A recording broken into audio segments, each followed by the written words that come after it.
People who have survived attempted murder. How did it happen? How did you survive? Story 1. My mother's husband got home drunk and tried to kill me 3 times in the same day. We got in a fist fight. I was 12 at the time. He pulled out a knife. I ran, and he chased me with his car. Thankfully, by pure chance, my uncle was going to my house at that moment, saw what was happening, and without thinking twice slammed his Dodge Ram into my stepfather's car. Hadn't he showed up, I would probably be dead by now. Funny thing is that my mother is still married to the asshole. Story 2. A friend of mine had a good story where he moved into a new flat in Birmingham. He went to bed on the first night and woke up to some guys trying to kick his door down. He scrambled to the hallway to hold the door up. They had bats and knives and were swinging at him through the gap in the door that was no longer on its hinges. He started shouting at them, and they immediately stopped and replied, "Who's that?" He replied with his name. A moment of silence fell, followed by, "Sorry mate, wrong flat." Good thing he woke up. We assume the flat he moved into was previously let by a drug dealer. I assume they wanted to murder him in his sleep.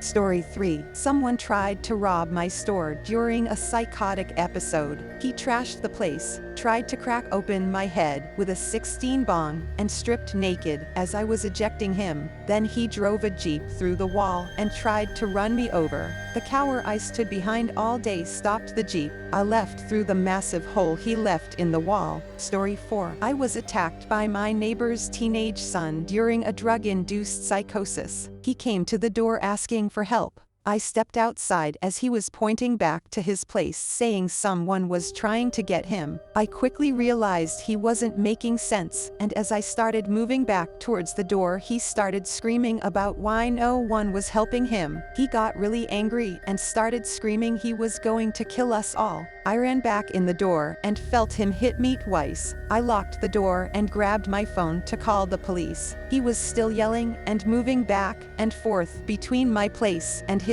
It wasn't until police arrived and detained him that I went back outside. That was when I realized I wasn't just sweating from fear, but my entire back was soaked in blood. What I thought were pinches was actually him stabbing me twice. Very ugly scars, but fortunately no long-term damage. Story 5. I'm a recovering drug addict. A few of us were using it together, and he was getting more and more paranoid. Thought someone was stealing his drugs, meth. Demanded everyone strip naked so he could inspect our clothes and find his, supposedly, missing crystal. He got to me. I told him F off, and he started stabbing me. Stabbed me 7 times before I overpowered him and beat him semi-conscious. I went to the hospital, then rehab, then sober living. Then I found a new way to live, clean and sober. Haven't risked being stabbed since. Story 6. I was shot during an attempted carjacking. Car chase ensued. Police caught up to them. They skipped bail. The FBI found them 4 states away 2 years later. 21-year sentence for both. To answer the bail question, I have no idea how they got bail. They were on a crime spree, robbed several people at gunpoint that same evening. When we showed up for the trial as witnesses for the prosecution, we were told they skipped bail. By the time they caught up to them, our testimony was no longer required. Story 7. My crazy religious aunt tried to drown me in the bathtub when I was 11. She walked in on me bathing and just shoved my head down and kept it there. I would have died if my younger sister hadn't walked in on the whole thing and tackled my aunt. Mind you, my sister was 7 and was abnormally small for her age. She saw the entire thing and quickly realized what was happening. After stopping my aunt, she grabbed me and ran to my dad, who was asleep, to wake him up. At first he couldn't believe what was going on, and my aunt used the excuse of I was bathing him and he slipped. But there was no reason for her to bathe me, and my sister and I kept insisting on what happened until my aunt cracked and said that I had the devil in me and that I wasn't pure blood. Dad married someone from a different country, so I'm mixed,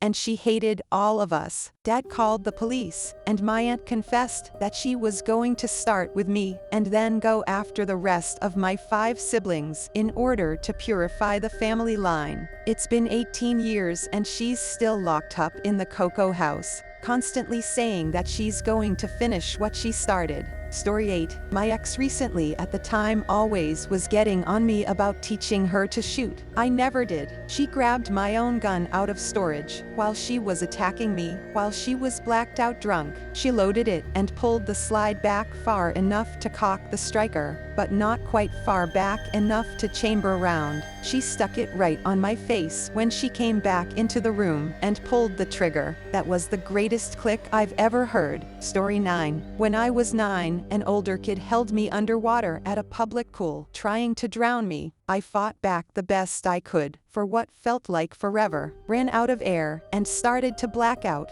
Had the time to think, yep, this is it. My lungs at that point felt like they were on fire, and as I went unconscious, the last thing I remember is inhaling water. My older brother saw what was happening and got the guy off me and dragged me out of the pool. I came to cough up water. All the adults' lifeguards chalked it up to kids playing, but the kid had told me days prior in an incredibly matter-of-fact, bone-chilling way that someday he was going to kill me. He was trying to make good on that. Story 10. I was dating and living with an abusive asshole. One day, I had a tone with him, and it got bad. He beat and strangled me, among other things. I ended up unconscious. He would have kept going until I was dead. My cat attacked him. My cat, who is a fraction of the size of him, and he was a big guy, went after him. I came to with blood everywhere, mine and his. The door closed, and him cursing in the bathroom, and my little tortie purring, with her paws covered in his blood. We got out, and many years later she's as spoiled as can be and still very, very loved. Story 11. My brother and I were sound asleep, and unbeknown to us, my mother decided to leave my father. She woke my brother and I at 3 in the morning in a panic. My father was a heroin addict and not prone to the best decisions. Whilst my mother was loading us into the car, my father went for his rifle. As we were driving away into the darkness, we heard shots fired. My mother just kept driving as fast as she could. We didn't realize until the next morning that there was a bullet hole in the rear bumper and in the driver's rear side panel. Story 12. Feels pretty insignificant considering there are people here that have been shot, stabbed, etc. But here goes. My dad tried to choke me to death at 18, the culmination of years of violence directed at me. He'd hired a private investigator to follow my mom, who'd divorced him 2 years earlier. I told him the decent thing to do would be to leave her alone and move on. He went purple in the face and launched at me, throwing his hands around my throat. For a split second, I thought he was doing the old Homer Simpson throttling, nothing more, but I quickly realized he was forcing his thumbs down onto my windpipe with intent. I felt my eyes bulging in my sockets, so I brought my knee up to his stomach as hard as I could, broke free, and left the house. Spent the next few months sleeping in underground car parks and ditches until a friend found out and took me in. He's never apologized. He's never so much as acknowledged it.